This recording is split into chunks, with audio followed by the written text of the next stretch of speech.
friends and neighbors. Stories from the first grade reader. Copyright around 1950. Animal stories. Mrs. Goose forgets. Early one morning, silly Mrs. Goose came knocking on the schoolhouse door. She came, knock, knock, knocking with one end of the big blue umbrella she was carrying. Miss Squirrel opened the door. "Good morning, Mrs. Goose," she said with a big friendly smile. "Come in and sit down. Just make yourself at home." Miss Squirrel pointed to a chair, but Mrs. Goose was too excited to sit down. "Oh," she said, "I just came to ask." "Well, now, isn't that queer? I forgot what I wanted to ask." Mrs. Goose looked down at the string on her neck. "Oh, me," she said. "I tied a string on my neck so I wouldn't forget what I came to ask. But I forgot it anyway. I know it was about something that animal children learn at school." "Well," said Miss Squirrel, "they learn how to read books. Do you want to ask about reading? Is that what you forgot?" "No, that isn't it," said Mrs. Goose, looking at her neck again. "I can read as well as you can yourself, and I can sing and count too. Just hear me count. 1, 3, 6, 4, 2, 5, 10." Miss Squirrel stood still and listened while Mrs. Goose counted to 10. Then with a friendly smile, she asked, "Can you sing as well as you can count? Would you like to sing by yourself?" "Oh, yes," said Mrs. Goose, and she began to tap her foot and sing. What a terrible, terrible noise! Suddenly Mrs. Goose stopped singing and cried, "Oh, I forgot that I left apples boiling on the fire. They will burn, and I can't make apple butter if they burn." How excited she was as she waddled out the door with her big umbrella. She got home before the apples burned and made her apple butter. Soon silly Mrs. Goose came knocking on the door again. Then she waddled in. "What are the children learning now?" she asked. "Maybe they are learning what I came to ask you about." "They are learning to paint flowers," said friendly Miss Squirrel. Mrs. Goose shook her head and said, "That isn't what I forgot to ask about. I can paint flowers. See for yourself what fine flowers I can paint. I'll paint a rose first because I like to paint roses best of all." But it was a terrible, terrible rose that she painted. It was more like a cabbage than a rose. The animal children began to write, and then Mrs. Goose said, "Oh, I almost forgot that I must write something. I must write the words apple butter on some papers. I always write names on little papers for the things I put away to eat in the winter time. Now I know why I tied a string on my neck. I wanted to ask you how to write the word butter. I wanted to know how many T's are in it." All at once she began to squawk and wave her umbrella in Miss Squirrel's face. "What is the matter with this school?" she squawked. "The children read and write and sing and count and paint flowers, but they never write the word butter. So I don't know what letters are in it." "Oh," cried the children, "we learned to write the word butter last winter. We know all the letters in it. There are 2 T's in butter." So Mrs. Goose stopped squawking and suddenly became as friendly as could be. "Oh, thank you. How wise you are," she said with a big smile. "I'm so sorry I squawked at you." Then she waddled out the door, saying, "2 T's, 2 T's, 2 T's."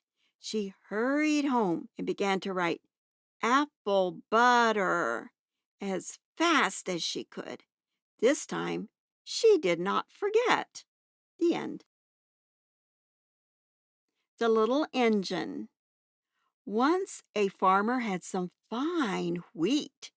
He took it to a long train of cars and put wheat in every car. "Will you please carry my fine wheat away to the city?"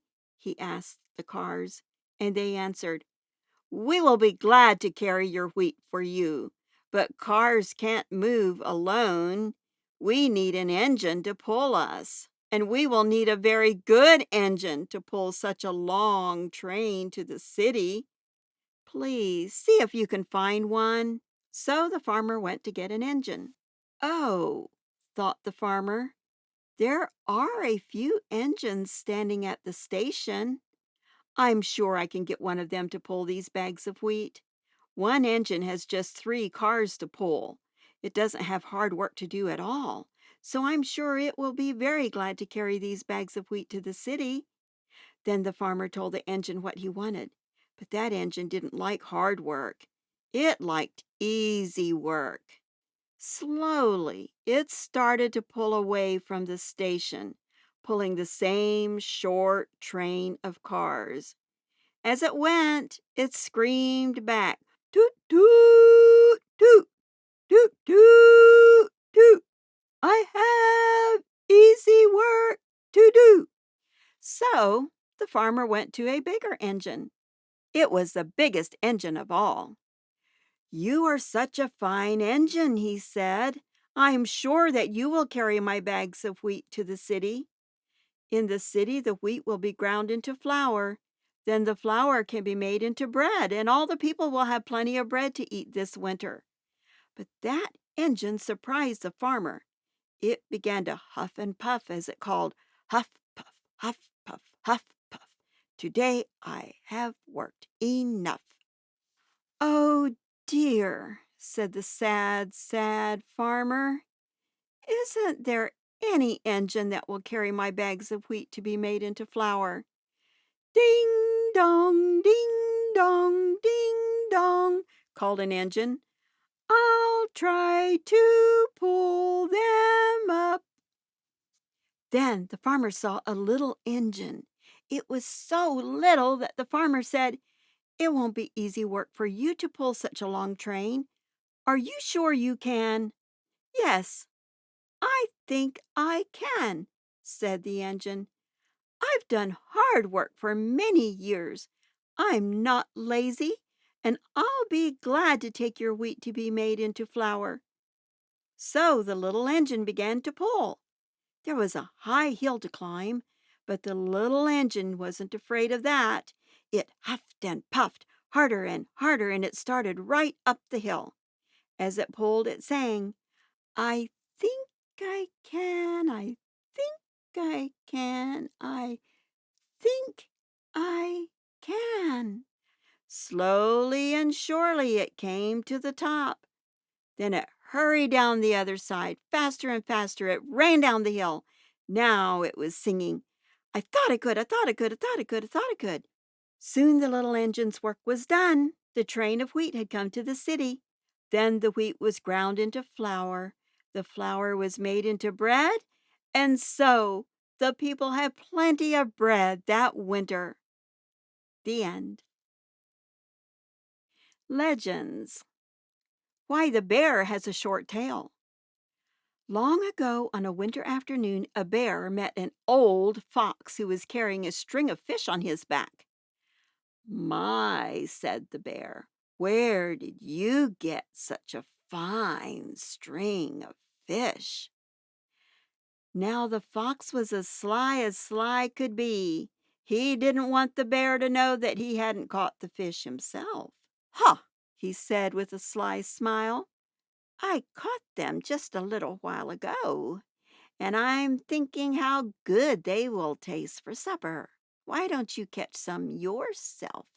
The bear was getting hungry and he wanted some fish at once, so he asked, "What's the best way to catch them?" The sly fox said, "Go to the river and cut a hole in the ice. Then put your tail in the hole and wait for the fish to bite. When the fish bite your tail, it may sting and hurt a little, but you must still sit there as long as you can. The longer you sit and keep your tail in the river, the more fish you will catch. When you think you have caught enough, pull out your tail.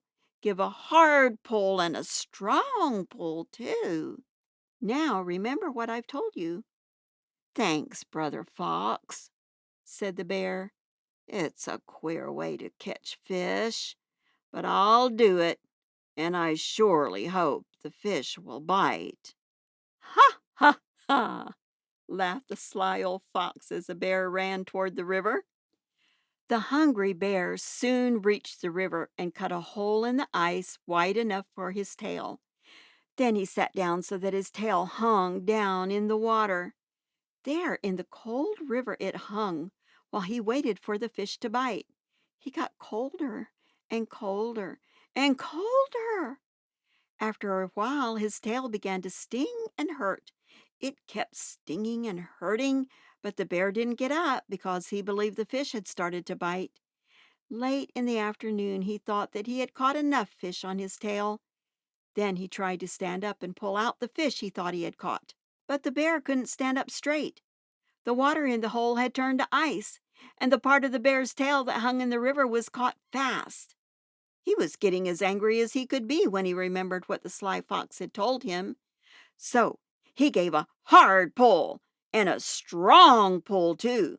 All of a sudden, the bear's tail came out of the ice, but only a part of it, and the shorter part at that. The rest of it stayed fast in the ice. This happened a long time ago, but to this very day, all the bears have short tails. The end. The animals who made a home. Once, when a jolly farmer was feeding his sheep, he said, "Well, my fine sheep, you look better than you did yesterday. Next week, you'll be fat enough to eat. Then my wife and I will be having you for dinner." "Bah," said the sheep, and he thought, "I'll have something to say about that." He went on eating until he was full. Then he banged and banged on the gate with his horns and pushed it open. The sheep hurried straight to the pen where a lazy pink pig was eating corn. "I hope you know why the sly farmer feeds you so well," said the angry sheep. "No, I don't," grunted the pink pig as he gobbled and gobbled his ears of corn. "Well," said the sheep, "the farmer and his wife want a fat pig to eat. But you can save yourself yet if you are smart. Come to the forest with me and build a house. Then the farmer and his wife can't eat you." "I'll surely come," grunted the pig. The sheep pushed the gate of the pen wide open with his horns, and the pig started away with him. But just outside the pen, they met two gray geese. "Honk, honk, honk! Good day to you," said the geese. "What are you off to?" "We are going to the forest to build a house," was the sheep's answer. "Wait," said the geese. "We will go to the forest too. What's more pleasant than living with jolly friends?"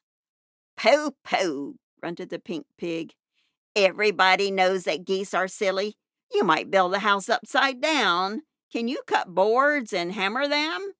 "Oh, no," honked the geese. "We can't cut or hammer boards, but we know how to cover the roof with branches and fill the cracks with leaves." "Fine," grunted the pig. "We need someone else to help us. Come along and cover our roof and fill the cracks."